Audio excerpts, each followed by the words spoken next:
اہل تشیع کے نزدیک امام مہدی پیدا ہو چکے ہیں، 12ویں امام ہیں اور کہیں دنیا میں موجود ہیں.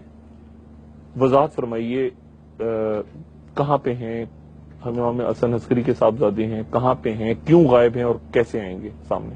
دیکھیں، بات یہ ہے کہ کہاں غائب ہیں، اس کو سمجھنے کے لیے ہمیں فلسفہ غیبت سمجھانا پڑے گا. فلسفہ غیبت ہمارے ہاں کیا ہے؟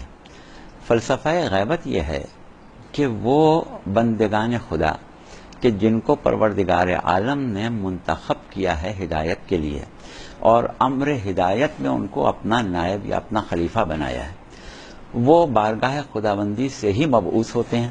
بارگاہ خداوندی سے ہی ان کو وہ صفات عطا کی جاتی ہیں کہ جو ان کی ذمہ داریوں کو پورا کرنے کے لیے ضروری ہیں. لہذا انبیاء، اولیاء، اوصیاء، انبیاء کے نائبین جتنے بھی بارگاہ خداوندی سے مبعوث ہوتے ہیں، حکم خدا سے مبعوث ہوتے ہیں یا مشیت پروردگار عالم سے مبعوث ہوتے ہیں، ان کو اللہ ان صفات سے نوازتا ہے کہ جو ان کی ذمہ داریوں کو پورا کرنے کے لیے ان کی ذات میں ہونا چاہیے. ان ذمہ داریوں میں مثال کے طور پر ان کا مقام معرفت، ان کا مقام علم، ان کا مقام یقین، ان کے اندر صلاحیت استقامت، ان کے لیے ان کے اندر صلاحیت صبر، ان کا اخلاق، ان کا وہ تقرب جو بارگاہ خداوندی میں اس عظیم ذمہ داری کو پورا کرنے کے لیے ہونا چاہیے، ان کے اندر شجاعت ہونا چاہیے کہ کسی حال میں بھی وہ اللہ کے پیغام کو پہنچانے میں کسی موقع پر ڈرے نہیں، ڈر کے کوئی غلط بات نہ کہتے ہیں، خوف زدہ نہ ہو جائیں. لہذا ان کے لیے شجاعت بھی ضروری ہوتی ہے. اسی طرح ان کے لیے صلاحیت ادراک وحی ضروری ہوتی ہے، ان کی عقل ایسی ہوتی ہے کہ وہ وحی کا ادراک کر سکیں. اسی طرح ان کی سماعت، ان کی بصارت، ان کے ہر صلاحیت میں، ہر احساس میں پروردگار عالم ان کے قوا میں ایک خاص شدت عطا کر دیتا ہے جو من جانب اللہ ہوتی ہے.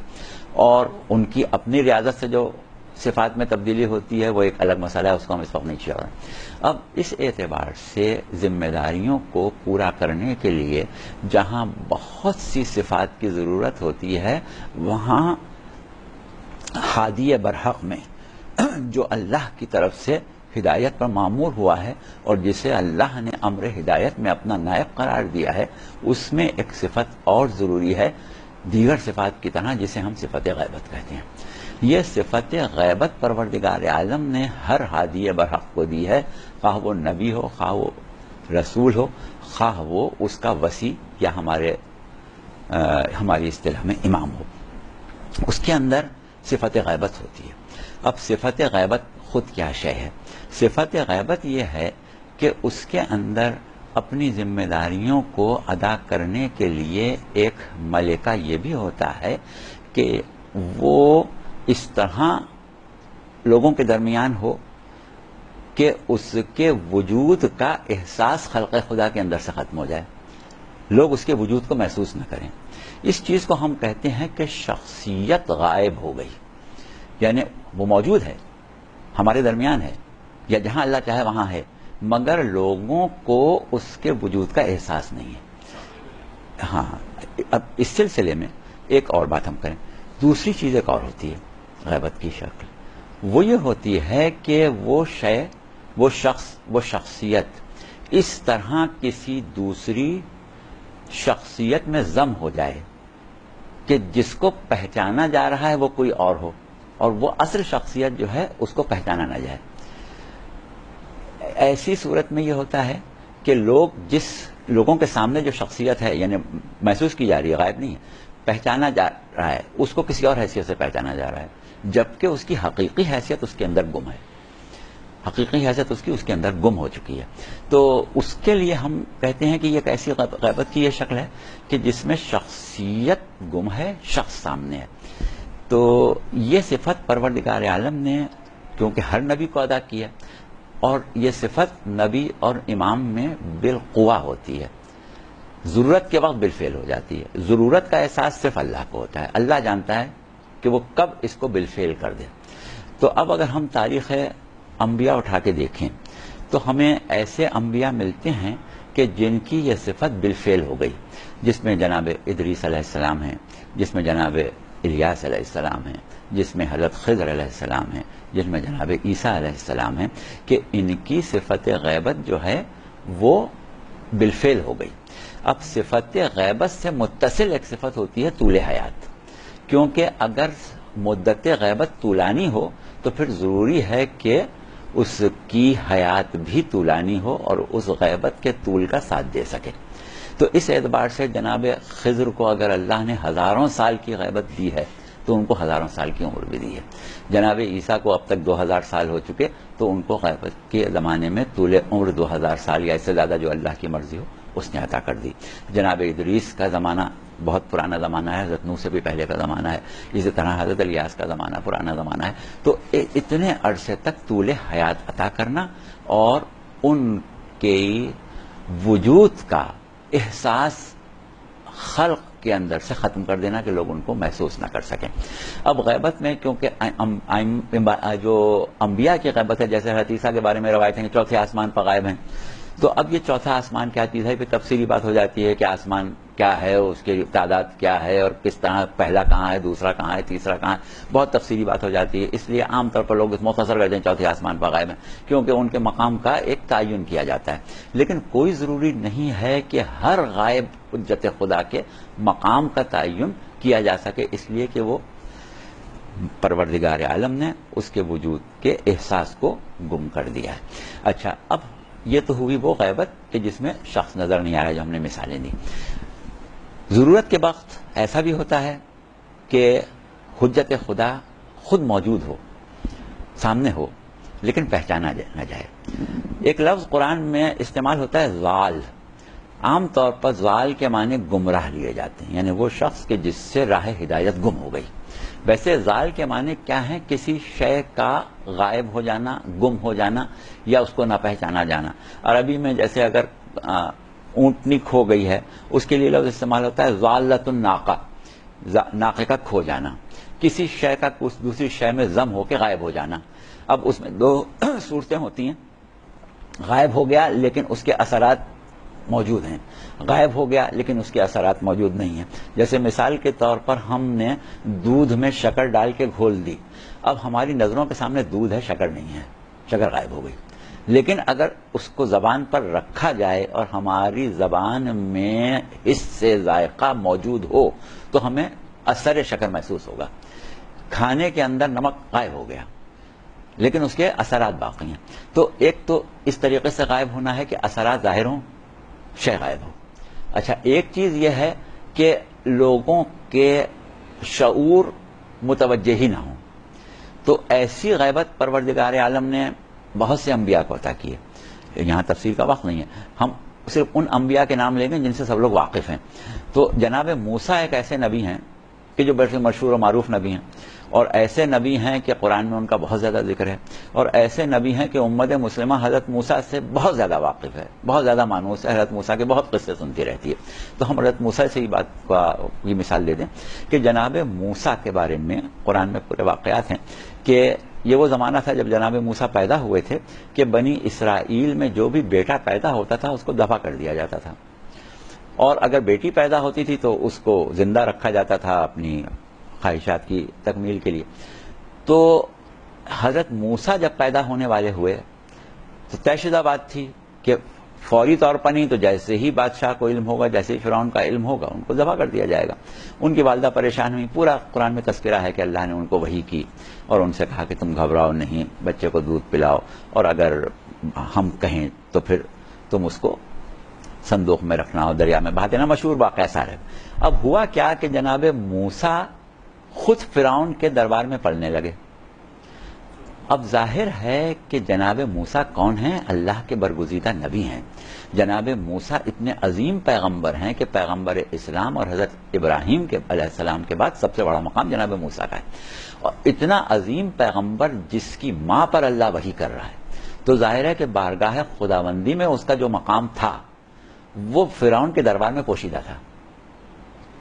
فرعون کے دربار میں یا فرعون کے محل میں جب وہ پل رہے تھے تو لوگ ان کو ایک لاوارث بچہ جو انجان ہے، جس کی نسل سے، جس کے حسب نسب سے لوگ واقف نہیں ہیں، وہ سمجھ کے پال رہے ہیں۔ فرعون ان کو موسیٰ ابن عمران سمجھ کے نہیں پال رہا تھا۔ تو کیا تھا کہ موسیٰ ابن عمران ایک لا انجان، ایک ایسے بچے میں گم تھے۔ وہ بچہ سامنے ہے، جناب موسیٰ ابن عمران غائب ہیں۔ جب ایک مرتبہ فرعون نے جناب موسیٰ کی دعوی نبوت کے بعد، اظہار نبوت کے بعد، بعثت کے بعد اپنا احسان جتایا تھا اور کہا تھا کہ تم ہمارے سامنے بات کر رہا ہو، تم تو ہمارے دربار میں پل کے بڑھے ہو۔ تو انہوں نے اس کا جو جواب دیا تھا وہ قرآن میں نقل کیا ہے۔ اب انہوں نے وہاں پر یہ کہا تھا کہ فعلتها، میں نے ایسا کیا تھا، اور میں نے کب کیا تھا؟ اذا وانا من الضالین، اس وقت کیا تھا جب میں ضالین میں سے تھا۔ تو ضالین میں سے تھا۔ اب یہاں پر ضال کے معنی جیسا کہ ہم نے بتایا گمراہ نہیں ہے، یہاں ضال کے معنی کھویا ہوا، غائب، یعنی میری شخصیت غائب تھی اس وقت۔ تو نے مجھے موسیٰ ابن عمران سمجھ کے نہیں پالا تھا، تو نے ایک انجانا بچہ سمجھ کے پالا تھا۔ اگر تو جان لیتا کہ میں موسیٰ ابن عمران ہوں تو مجھے تباہ کر دیتا، پالتا تھوڑی۔ تو کیا تھا کہ میں ضال تھا، یعنی میں غائب تھا، میں غائب تھا۔ تو یہ غیبت ہے جو جناب موسیٰ کی اس طرح سے تھی کہ ان کی شخصیت غائب تھی، اور یہی مقام، یہی شخصیت کی غیبت پروردگار عالم نے پیغمبر اسلام صلی اللہ علیہ وآلہ وسلم کو بھی عطا کی تھی۔ پیغمبر اسلام صلی اللہ علیہ وآلہ وسلم 40 سال تک امت کے درمیان تھے، انہی کفار قریش، انہی مشرکین مکہ کے درمیان تھے کہ جو دعوی نبوت کرنے کے بعد، اعلان نبوت کرنے کے بعد ان کی جان کے دشمن ہو گئے۔ آخر گھر سے نکالنا پڑا، 3 سال آپ شیب ابی طالب میں رہے، آخر ہجرت کر کے آپ کو راتوں رات مکہ چھوڑنا پڑا۔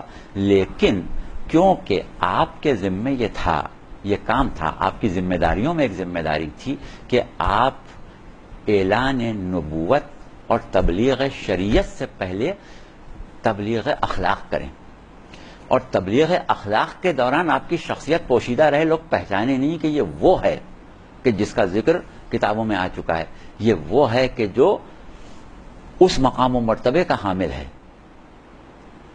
کہ جس مرتبے تک کوئی پہنچ ہی نہیں سکتا ہے۔ لوگ اس کو یتیم عبداللہ سمجھ رہے ہیں۔ اگر اس وقت لوگوں کو پتہ چل جاتا ان لوگوں کو کہ جو بعد میں رسول کی جان کے دشمن ہو گئے تو اس وقت تو مار دینا بہت آسان تھا۔ لیکن کیا تھا کہ آپ کی جان کی حفاظت کے لیے اللہ نے 40 سال تک آپ کو اس طرح رکھا کہ لوگ صرف یتیم عبداللہ سمجھ رہے تھے، لوگوں کو آپ کی معرفت حاصل نہیں تھی، کوئی نہیں جانتا تھا کہ یہ کون ہے، یہ یتیم عبداللہ ہے کون، یہ کس مقام و مرتبے کا حامل ہے۔ اگر پتہ چل جاتا تو ظاہر ہے کہ آپ سے دشمنی اسی وقت شروع ہو جاتی۔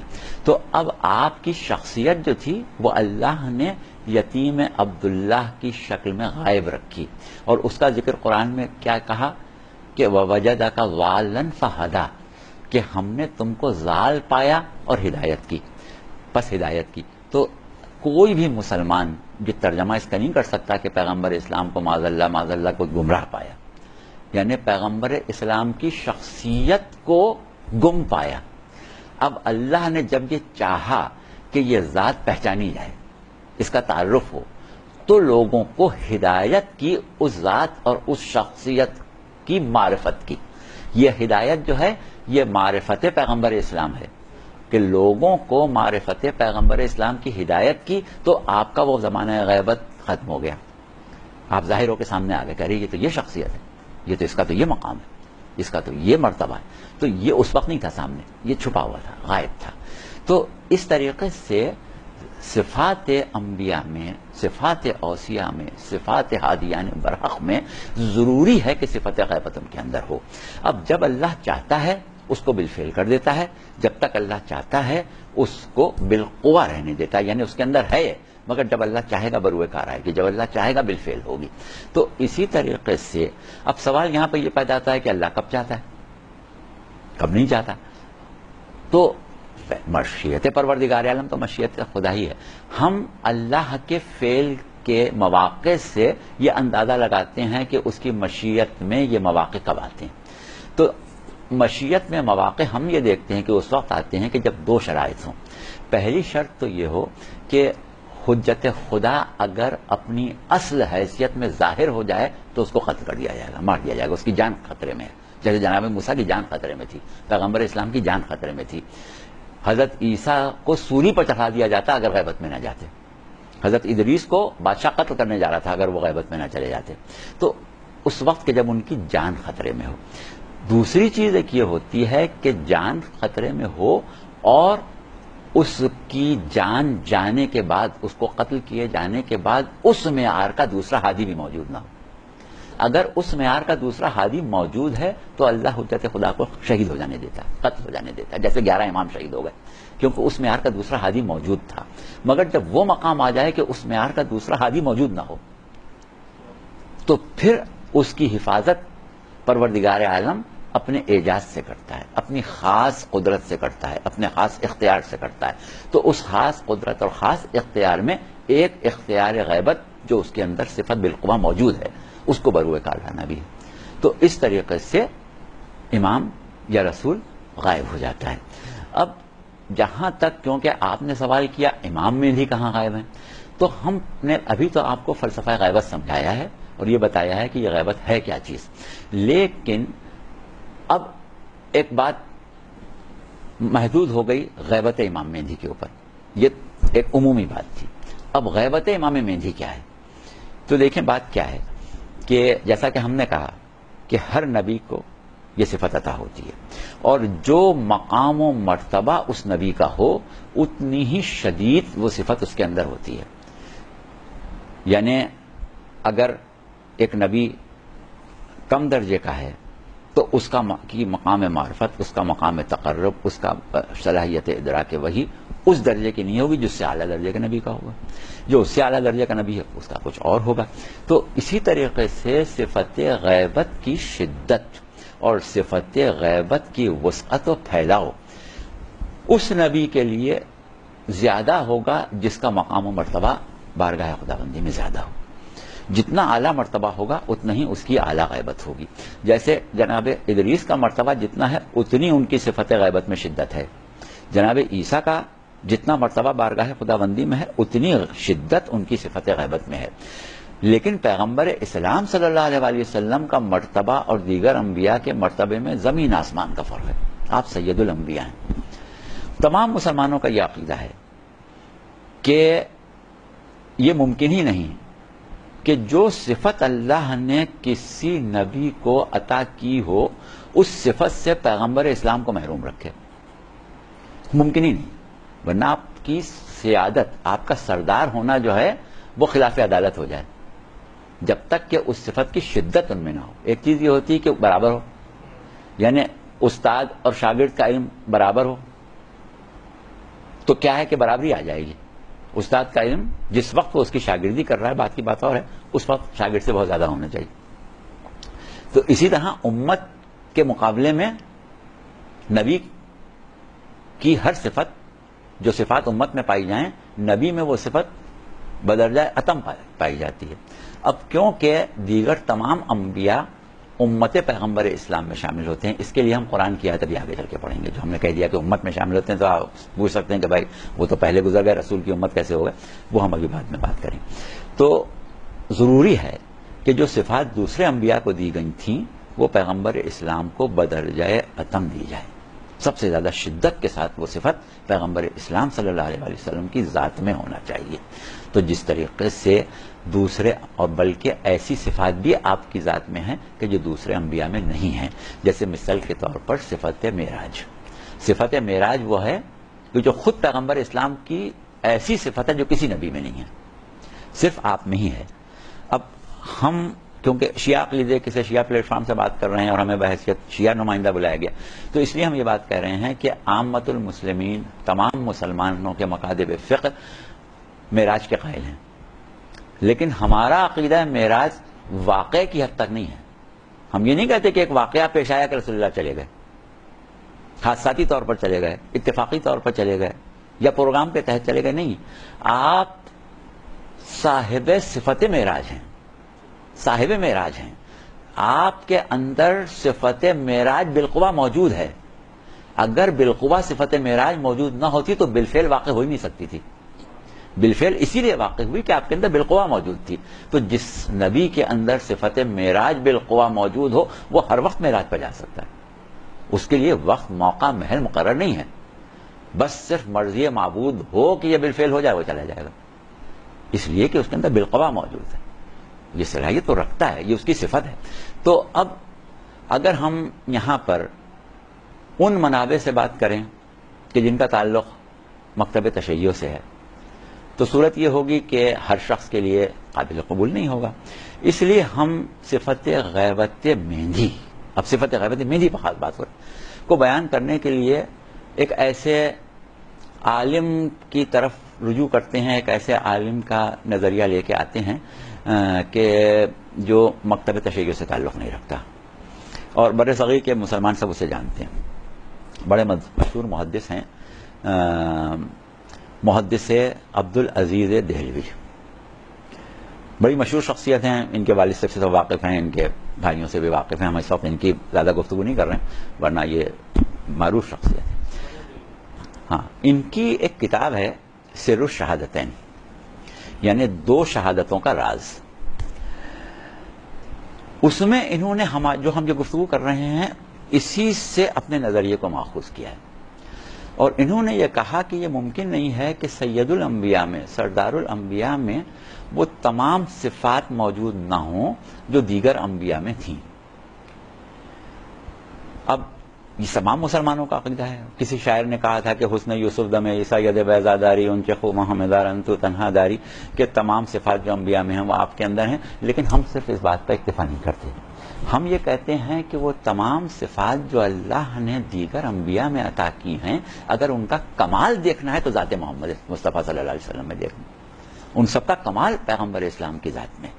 تو محدث دہلوی فرماتے ہیں کہ جہاں انبیاء کو بہت سی فضیلتیں عطا ہوئی ہیں، وہاں ایک فضیلت انبیاء ما سبق کو فضیلت شہادت کی شکل میں بھی عطا ہوئی ہے. بعض انبیاء ایسے ہیں کہ جو شہید ہوئے ہیں، جن کو شہید کیا گیا. حضرت یحییٰ شہید ہوئے، حضرت زکریا شہید ہوئے، کئی انبیاء ایسے ہیں جو شہید کیے گئے، بڑے ظلم سے شہید کیے گئے. تو وہ انبیاء جو شہید کیے گئے کار رسالت میں، کار الہی میں، ان کی جان چلی گئی، یا یہ کہیں کہ انہوں نے اللہ کی مشیت کو، اللہ کے دین کو، اللہ کے پیغام کو عام کرنے کے لیے اپنی جان کی پرواہ نہیں کی، اپنے جان کا نذرانہ پیش کر دیا، تو وہ شہید ہو گئے. اب یہ صفت شہادت کی ہر نبی میں موجود ہوتی ہے، لیکن یعنی ہر نبی کے اندر یہ جذبہ موجود ہوتا ہے کہ وہ اللہ کی راہ میں جان دے دے گا، لیکن بالفعل واقع سب نبیوں کے لیے نہیں ہوئی، لیکن کچھ کے لیے تو ہوئی. اب پیغمبر اسلام تو سب کے سردار ہیں، تو وہ نبی جو شہید ہو گئے وہ فضیلت شہادت میں پیغمبر اسلام سے آگے چلے جائیں گے، کیونکہ پیغمبر اسلام بظاہر شہید نہیں ہوئے.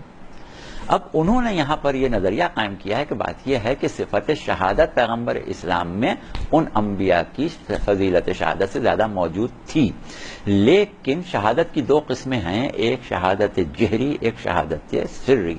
ایک وہ شہادت کہ جو بظاہر واقع ہو، اور ایک وہ شہادت جو خاموشی سے واقع ہو جائے.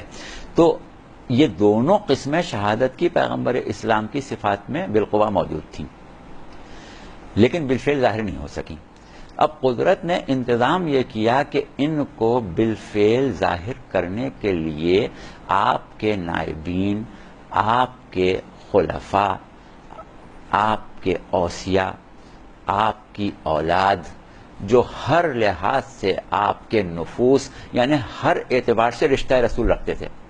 ائمہ اہل بیت رسول کے نفوذ بھی ہیں، رسول کے خلیفہ بھی ہیں، رسول کے نائب بھی ہیں، رسول کے بعد امت کے امام بھی ہیں. تو ان تمام چیزوں میں احادیث رسول موجود ہیں، خاص طور سے امام حسن امام حسین والی حدیث تو بہت ہی مشہور ہے کہ میرے دونوں فرزند امام. تو اللہ نے ان کی اس صفت کو منتقل کر دیا امام حسن اور امام حسین کی طرف. شہادت سری امام حسن کو ملی اور شہادت جہری امام حسین کو ملی. تو خیر، اب بہرحال یہ کہ یہ ہوئی ایک صفت کی بات. اب ہم نے یہ بنیاد بنا لی، اب آپ آگے چلیے. صفت غیبت جیسا کہ ابھی ہم نے کہا ہر نبی میں بالقوا موجود ہے، بالفعل بروئے کار آئی بعض انبیاء کے لیے. پیغمبر اسلام کے لیے وہ صفت غیبت کے جس میں شخصیت ہی غائب نہ ہو بلکہ شخص بھی غائب ہو اور لوگوں کے احساس سے بصارت سے باہر چلا جائے.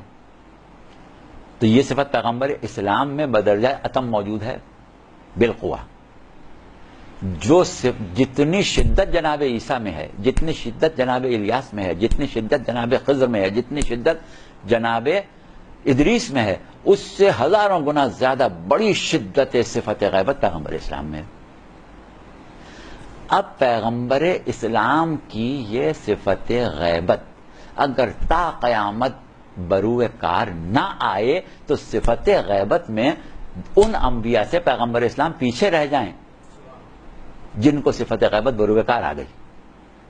تو جس طرح صفت شہادت منتقل ہو گئی امام حسن اور امام حسین میں، اسی طرح صفت غیبت منتقل ہو گئی 12ویں نائب میں. اگر پیغمبر اسلام کی غیبت میں عیسیٰ سے اتنی اعلیٰ اور عرفہ ہے کہ جب تسلسل غیبت محمد ختم ہو تو تسلسل غیبت عیسیٰ بھی قائم نہیں رہ سکتا. عیسیٰ کو ظاہر ہونا پڑے گا. صرف عیسیٰ نہیں آئیں گے، تمام انبیاء آ جائیں گے، کیونکہ اب کسی نبی کی غیبت نہیں چلے گی. تسلسل غیبت محمد ختم ہو گئی. تو یہ ظہور مہدی تسلسل غیبت محمد کا اختتام ہے. لہذا وہ تمام انبیاء جو غائب ہیں سب ظاہر ہو جائیں گے، سب ان کی نصرت کے لیے آ جائیں گے، سب ان کی مدد کے لیے آ جائیں گے. اب سوال یہ یہاں پر ہم نے بھی کہا کہ ہم اس بات کو قرآن کی طرف لے کے جائیں. سورہ بنی اسرائیل، سورہ آل عمران، معاف کیجیے گا، سورہ آل عمران آیت 81. پروردگار عالم نے ارشاد فرمایا وَإِذْ أَخَذَ اللَّهُ مِيثَاقَ النَّبِيِّينَ لَمَا آتَيْتُكُم مِّن كِتَابٍ وَحِكْمَةٍ ثُمَّ جَاءَكُمْ رَسُولٌ مُصَدِّقٌ لَتُؤْمِنُنَّ بِهِ وَلَا تَنصُرُنَّهُ لَمَا مَعَكُمْ لَتُؤْمِنُنَّ بِهِ وَلَا تَنصُرُنَّهُ. جب اس وقت کو یاد کرو کہ جب تمام انبیاء کو کتاب و حکمت میں سے کچھ دیا گیا تو ان سے یہ عہد لیا گیا کہ جب وہ رسول آئے گا جو تمہاری تصدیق کرنے والا ہوگا، رسول مصدق لما معکم لتؤمنن بہ ولا تنصرنہ، تو تم لوگ لازماً اس پر ایمان لاؤ گے اور لازماً اس کی مدد کرو گے. تو اب جو ایمان لاتا ہے نبی پر وہ کون ہوتا ہے؟ نبی کی امت ہوتا ہے. تو تمام انبیاء کو کتاب و حکمت دی ہی اسی شرط پر تھی کہ وہ اپنے آپ کو امت محمد مصطفیٰ صلی اللہ علیہ وسلم سمجھیں اور ان پر واجب ہے کہ وہ ان کی مدد کریں. اب ظاہر ہے کہ حیات ظاہری پیغمبر اسلام صلی اللہ علیہ وآلہ وسلم میں انبیاء کوئی مدد کرنے کے لیے تو نہیں آئے. ملائکہ آئے، اللہ نے غیب سے مدد کی، وہ ایک الگ مسئلہ ہے. لیکن جناب عیسیٰ آ گئے ہوں، حضرت موسیٰ آ گئے ہوں، حضرت ابراہیم آ گئے ہوں، ایسا تو نہیں ہوا کہ انہوں نے آ کے مدد کی ہو. تو تمام انبیاء پر نصرت پیغمبر اسلام ابھی واجب الادا ہے. تو اب پیغمبر اسلام کم از کم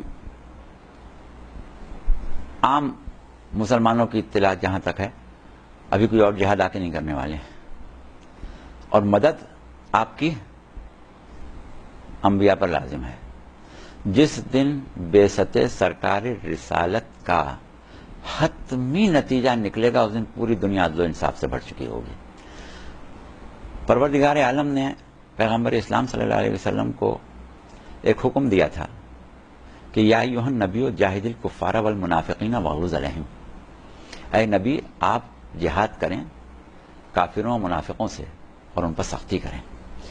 سرکار رسالت صلی اللہ علیہ وآلہ وسلم نے اپنی پوری حیات طیبہ میں منافقوں سے کبھی جہاد نہیں کیا، ہمیشہ کافروں سے کیا.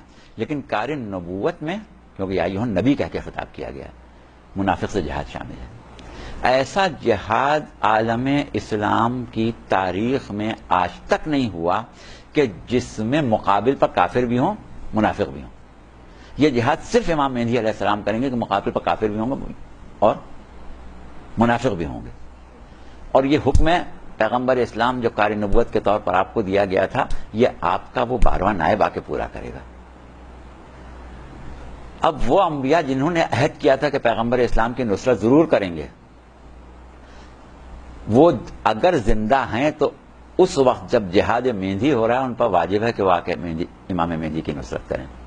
وہ جو لوگوں کو اشتباہ پیدا ہوتا ہے کہ صاحب اللہ نے تو نبوت حضرت عیسیٰ کو دی تھی اور حضرت عیسیٰ سے نبوت کیسے لے لے گا، اور امام مہدی تو امام ہیں، وہ تو نبی نہیں ہے. ارے بھائی، نمائندے کس کے ہیں؟ اس نبی کے نمائندے ہیں جو عیسیٰ کا سردار ہے، اس نبی کے نمائندے ہیں جو ادریس کا سردار ہے. اب اگر ہم کسی کو خود بھی اپنا نمائندہ بنا دیں تو اس کی حیثیت ہمارے قائم مقام کے حساب سے ہماری جیسی ہو جائے گی، نہ کہ خدا بنائے. اب اس کے بعد ایک چیز ہم اور تذکرتاً عرض کر دیں. آج سے تقریباً 50-60 سال پہلے کی بات ہے. عالم نصرانیت کے ایک عالم نے کچھ سوالات کیے تھے ملت مسلمہ سے. تو اس میں سے صرف ہم ایک سوال کی بات اس وقت کریں گے. اس نے ایک سوال یہ بھی کیا کہ آپ لوگوں کا اپنا عقیدہ ہے کہ حضرت عیسیٰ زندہ ہے، ایک. دوسرے، آپ لوگوں کا عقیدہ یہ ہے کہ اس نبی کا کلمہ پڑھنا چاہیے. آپ سب انبیاء کو مانتے ہیں، لیکن کلمہ اس نبی کا پڑھتے ہیں جو بعد میں ہو. اب آپ یہ کہتے ہیں کہ پیغمبر اسلام صلی اللہ علیہ وآلہ وسلم سن 11 ہجری میں وفات پا گئے. تو جب آپ وفات پا گئے تو ظاہر ہے کہ اب بقول اس کے، ہم اس کے الفاظ کریں، انبیاء ما سبق کے زمرے میں چلے گئے اور جناب عیسیٰ موجود. تو جب جناب عیسیٰ موجود ہیں، آج ہم اگر دیکھیں تو پیغمبر اسلام اس طرح وفات پا گئے جیسے دیگر انبیاء وفات پا گئے، اور عیسیٰ ابھی اس وقت موجود ہیں، اللہ کے نبی بھی ہیں، اولو العزم بھی ہیں، صاحب کتاب بھی ہیں. تو کلمہ کس کا پڑھیں گے آپ؟ جواب ہے اس کا پڑھیں، جو گزر گیا اس کا کیوں پڑھ رہے ہیں؟ تو اس کا جواب واضح طور پر دنیا تشیع سے آیا تھا، اور انہوں نے یہ کہا تھا کہ عیسیٰ کی غیبت کو تم بنیاد بنا کے بات کرتے ہو. اگر پیغمبر اسلام اسی طرح غائب ہو جاتے جیسے جناب عیسیٰ غائب ہوئے تھے تو پیغمبر اسلام میں اور حضرت عیسیٰ میں مساوات ہو جاتی، برابری ہو جاتی.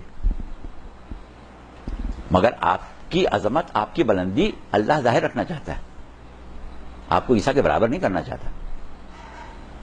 اب ہم اس کی ایک مثال دے دیں گے، خیر اس عالم کی یا ان جوابوں میں نہیں تھی، ہم سمجھانے کے لیے کہہ رہے ہیں کہ جیسے فرض کریں کہ ایک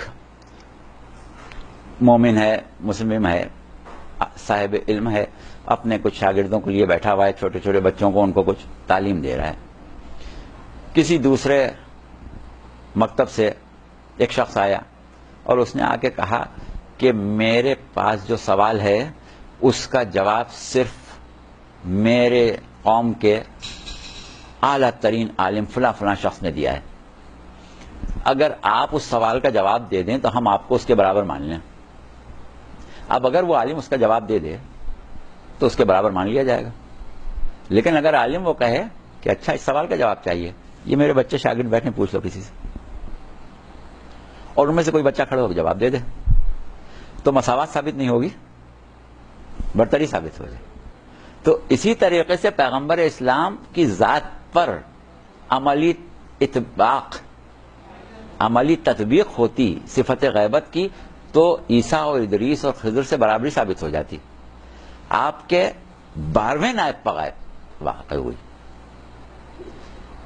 تو کیا ہوا کہ صفت غیبت آپ کی ہے، شدت وہی ہے جو آپ کی ہے، بالقوہ آپ کے اندر تھی، لیکن اس کی عملی تطبیق آپ کے نائب پر ہوئی تو عیسیٰ سے برتری ثابت ہو گئی، برابری نہیں ثابت ہوئی. تو یہ ہے مفہوم غیبت. اب ایسی صورت میں یہ سوال کہ کہاں غائب ہیں، جو تو ایسی بات ہے، کوئی کہے حضرت خضر کہاں غائب ہیں یا حضرت ادریس کہاں غائب ہیں. تو جیسا کہ ہم نے کہا کہ غائب ہونا اور خاص طور سے یہ غیبت دراصل وہ غیبت ہے کہ جس میں ہمیں ان کے وجود کا احساس نہیں ہے، ورنہ ان کے وجود کے فیوز جاری. اور اس کی مثال ہمارے علماء یہی دیتے ہیں کہ جس طریقے سے سورج زمین پر حیات کا ضامن ہے، سرچشمہ ہے توانائی کا. اب اگر وہ بادلوں میں چھپ جائے اور نظر نہ آئے، اس میں شک نہیں ہے کہ وہ شدت اس کی شعاؤں کی کم ضرور ہو جاتی ہے لیکن ختم نہیں ہوتی. تو ہم بھی یہی سمجھتے ہیں کہ اگر ہمارے امام ہماری نظروں کے سامنے ہوتے، ہر وقت ہمارے رابطے میں ہوتے، تو جو فیض امامت ہمیں حاصل ہوتا وہ غیبت میں نہیں حاصل ہو رہا ہے. اس لیے ہم غیبت کو ایک صفت کا انطباق تو سمجھتے ہیں، مگر ہماری بد نصیبی ہے کہ ہم امام سے وہ فیض نہیں حاصل کر پاتے جو ہمیں کرنا چاہیے، جس کا حق ہے. تو یہ ہے آپ کے اس سوال کا جواب کہ امام مہدی کہاں غائب ہیں.